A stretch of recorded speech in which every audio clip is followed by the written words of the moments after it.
While climate change has stolen the spotlight in many respects here in Davos, it's by no means the only issue under discussion. There's rising concern over geopolitical tensions, not least in the Middle East, and no country knows that better than Jordan. Well, I'm joined now by the Prime Minister, Dr. Omar Rezaz, who's going to help us pick through some of the issues the country's facing. So Jordan is nestled in a region of volatility. You border Iraq, Israel, Syria. How does Jordan manage this? Thank you, Isabel. It is a tough neighborhood, but we have managed. Not only have we managed to reduce the effect, but we've proven to be politically and economically resilient, and we've been growing. A huge part of it is the political institution, the stability that we have, the political stability that we have under His Majesty King Abdullah II. And we prepared a matrix, a 5-year matrix of actions that would allow us to minimize the negative effects and really use our youth to the best. We have very talented, highly skilled, educated youth, very high unemployment rates because we've just had a decade of refugees and crises and very high energy costs. So we do have a stock of problems, but we're moving in the right direction. In this matrix that we developed, we addressed issues of exports. We have the best FTAs around the world, and we're using those. Our exports are up around 8%. Our tourism is up around 9% because we have low-cost carriers taking advantage of Petra and Wadi Rum and the Dead Sea and all these wonderful.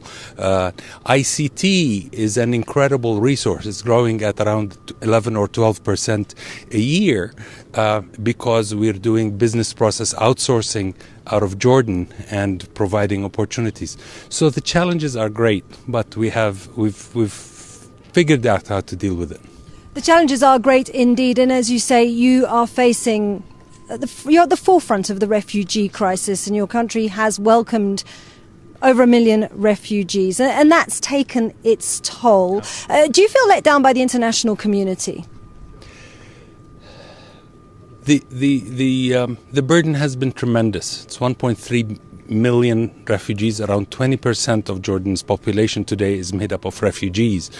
So the impact on infrastructure, on schools, overcrowding, on health centers is tremendous. On jobs, the world has come to support Jordan, but not nearly to cover our costs. I understand there is always donor fatigue after the issue is no longer on the front page. That we understand. But the refugees are still there, and Jordan is living up to its commitment. We're not forcing anybody to go back. Out of 1.3 million, hardly 40,000 went back, and we don't want to be forcing women and children and young families to move back before security in Syria is completely guaranteed. So this is a global good. When this part of the world says we don't want refugees from other regions, we say, you have the right to do that, but then help countries in the region which are bearing the brunt of the cost. Help them make that functional and not hurt the national population. Fortunately, we have not had a single hate crime against our Syrian brethren, and this says something about Jordan and Jordanians, but we need support. We've seen that Turkish President Recep Tayyip Erdogan has made many threats when it comes to the European Union of opening the doors to the refugees. Would that be something Jordan would ever consider if it got to the situation where your country just couldn't cope anymore? I don't think... the first thing that His Majesty the King said when we opened our doors, he said, we don't want a single refugee child left behind. We want to make sure they get the education and the health care that Jordanian citizens get. And that's what we've been doing day in and day out. I don't see that changing. It's a moral responsibility before being any political aspects. There's a moral. These are human beings. These are the future of the region. Syria is a neighboring country.